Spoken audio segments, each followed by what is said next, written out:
Good afternoon from Yummy BTV. Wishing you all well today. Sending loads of love as usual. Right, Codfather, your wish is my command, mate. We get round to Uncle Yammy's part 1 series now coming up of his nicest villains, in his humble opinion, that he ever met of all time. We're going to move around all the cities eventually, you know, like the Warlord series. Quite right as well, Matthew Armitage. We should be talking about addicts who have come out the dark into the light and made successes of themselves. We'll be doing series on those as well now that I'm beginning to get settled. So I'm going to leave my big 15, you know who they are, out of this, so there's no biasness, because you know I always believe that they were the nicest men and the greatest or whatever, with all kind of features and characteristics, if you get what I mean. So we'll leave them out of this video for you know, non-biased purposes, if you get what I mean. Not that I will be biased, but people may think that I might be, because they are my besties as well, if you get what I mean. So I'm going to start with, we go to Hackney, East London, Clive Wilson, aka Beefy. Right, I first met Beefy, Clive Wilson, in the 80s. He was a 19-year-old, I was 20, and I was already at Wandsworth. I think this is just before the Queen's pardon, right? He turned up. This guy had extraordinary muscle mass for a young kid, and it was all natural on a prison diet. I think his weight was about 85 kilos to 90s. He was in that bracket. But pound for pound, he could match me, outdo lighter men, outdo this. I'm believing in my lifetime that he, in fact, with Rodney applied, was the greatest powerlifter of all time. You know what I mean? That's my opinion. Many that met him will probably understand why and know my reasoning behind this.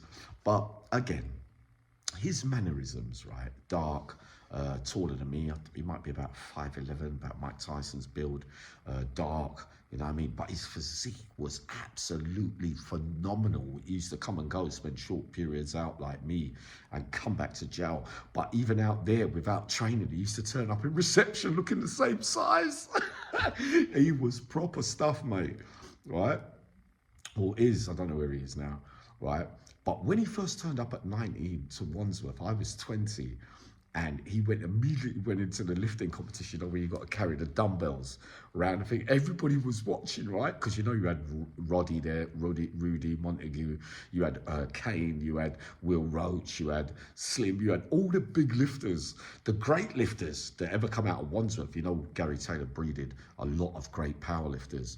He turned up and won the competition on the first day. So he stamped his authority the first day, and he wasn't even an adult yet. But what I liked about him, right, he was so cool. Everybody knew him. He never put himself about. He was never, ever a bully. He never said a bad word to anyone. I used to always walk past him on we always used to bump into each other in the 80s and the 90s, me and Beefy, right? He always used to lean on the doorstep, you know, like where everyone's having an association. He used to lean in his own doorway like that, and his jumper just never used to fit him, right? But proper cool geezer, you know what I mean? And I used to go, "You're right, Beefy." He go, "Yeah." I said, "What's going on?" He goes, "Oh, I don't like being back." But his mannerisms, right? I never see him get angry, right? Proper down-to-earth kind of guy, right? Those that know him will know that as well. I don't know what happens on the streets. All I know is what I saw in there, right? One time, I was in the Crown Court with him, or Hawthorne Road Magistrates. I can't remember which. But, you know, them days you used to have to you travelled with your property in bags just in case you get out. You know, these days they leave it there, or they do other things. Depends if you've got other cases and all that, right? They messed about with his property, and I was handcuffed. I was like waiting to go into the sweatbox, and he was like 5-6 places behind. The bell went. All he said was, "Nah, you mixed up my property with somebody else's," and it went off. I'm talking about 10-15 staff jumped on him. Oh my days, they couldn't even get him down. It looked embarrassing. He was going like this, just shaking them all off. So much for Bronson, you know what I mean? We know we love Charlie, but hold on a minute. I've seen so many men do that, if you get what I mean. Beefy was throwing them all everywhere without throwing punches. He was putting his arms up, blocking it, doing that. He had a set of skills that I didn't even know he had. Because it's so easy to think sometimes that some men just are big, but they might not have the bottle. I made that mistake with another man in the Cat Hayes. We've talked about him before. But, seeing it in full view, like in my mind, I was like, wow, I didn't know you was going to get angry. When you get angry, see what I mean? When buttons are pressed, but his demeanor, the respect he commanded, the love that he had, with his lifting qualities as well, with everything that goes with Clive Wilson Beefy, Uncle Yummy puts him up there as one of the nicest villains that I ever met. Now, my next one is from East London, and it is Rookie Lee. Rookie Lee, many might know him, many might have heard of him. I believe he was an armed robber back in the day. Never really spoke with him about his crimes or nothing like that. But I really liked Rookie. He was so straight up and down. Never really disrespected no one, but he could read things from a mile off. I might have told you this before about Rookie. He could look from over. He's not in the mix, Rookie. He doesn't get involved in politics in prison and that kind of stuff. He's a legend in his own right.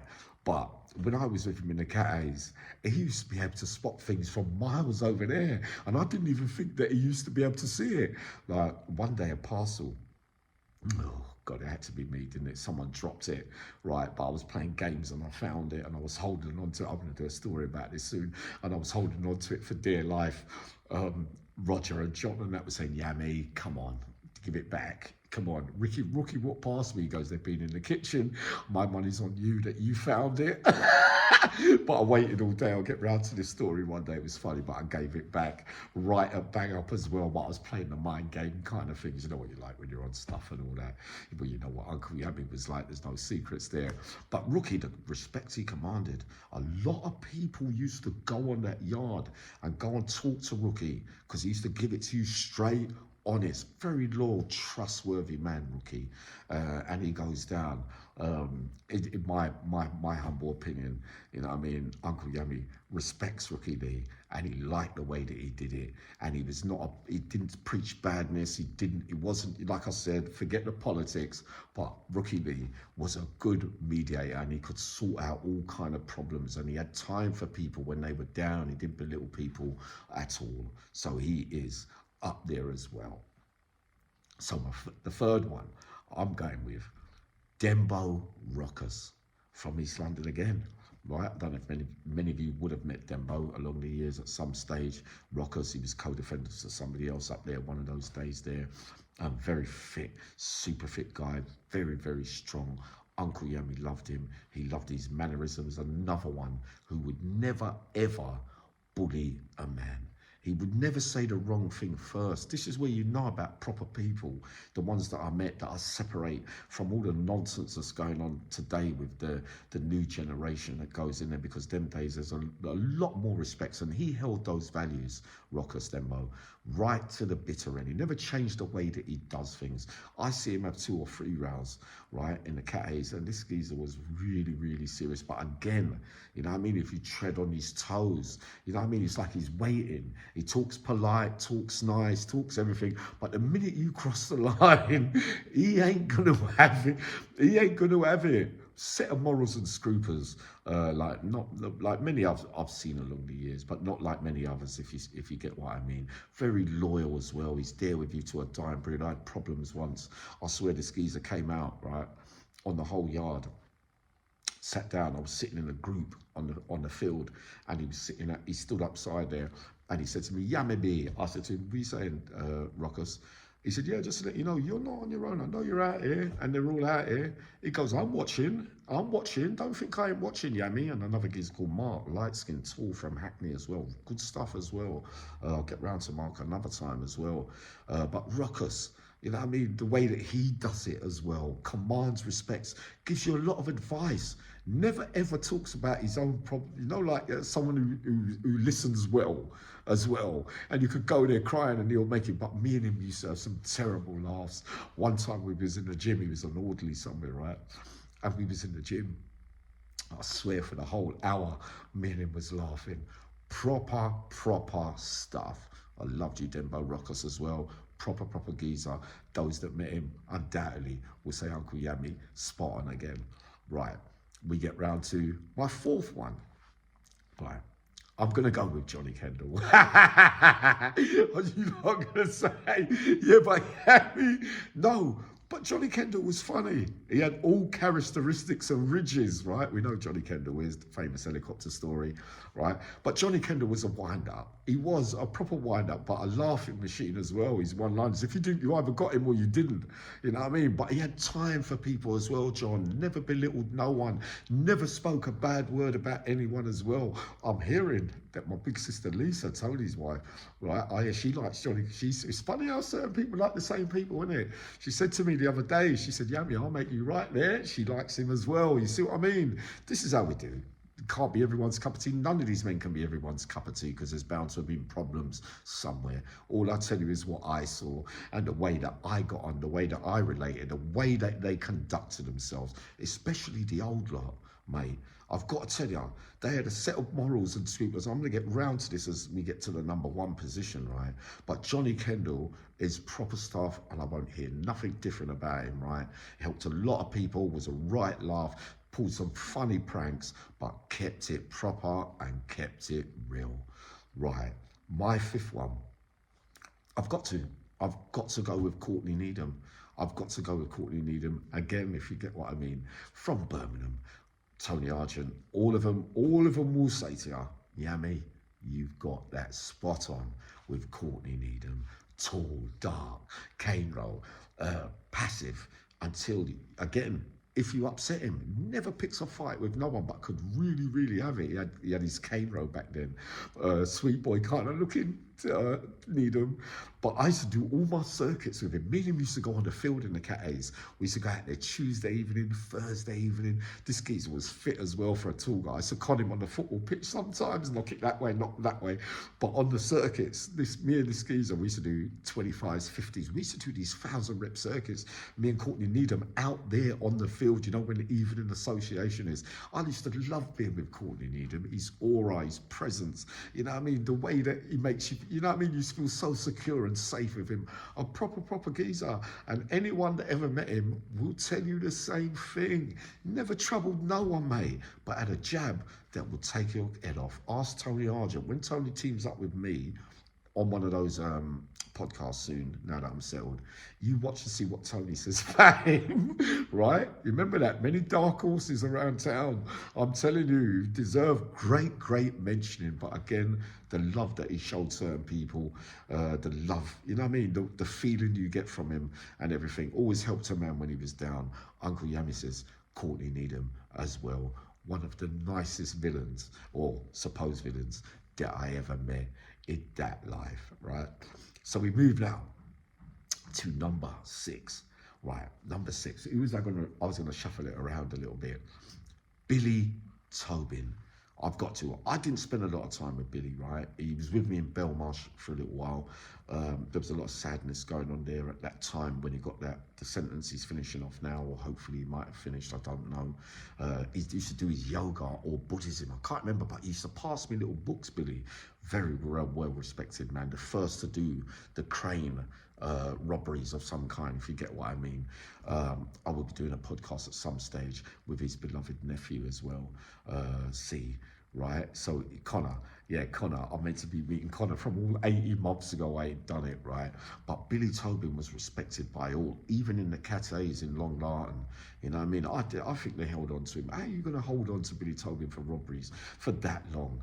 Remember, them kids tried to take a liberty in there, and he still held his own. He still had his physique right to the end. We was waiting for them outside on the walkway. They never come out, mate. They went missing, but yeah, you wouldn't have got away with that, and you wouldn't have done. I won't say that. But Billy Tobin, his mannerisms, his respectability, the way that he talks to people, the way he's not scared to release his emotions and talk about stuff, Billy, good man to interact with. He would tell you about that life as well. Very honest. Definitely 100% true. Has to get a mention in my nicest men of all time, part 1. We've moved down a little bit further now. Right. No, I can't call. I was going to call someone else's name there. But All right, for today, because we're 40 minutes in now, I'm going to tell you categorically, you've heard this from me before, but my nicest man, my nicest villain, rest in peace, my beloved train robber, Jimmy Ozzy. I've got to give it to Jimmy Ozzy. Let me explain to you why about this guy, right? So I'm with him late 80s, 90s, right after the 30-year stint or whatever it was for the great train robbery. I met him, me and him took it on immediately because of the football. We used to have our little flutters in Downsview when I got to Queen's Pardon. Remember after the Wandsworth turnout? Me and Jimmy used to sit down every day and walk around the yard. That's common knowledge, right? But the way that he handled everything, this is what I told you, the new generation and the old generation, you can't really compare it because Jimmy Ozzy, men like Jimmy Ozzy from that era before mine, with their problems outside and all the things going on in their head and all the things that they've left behind, they never come out of their cell and bring it to anybody.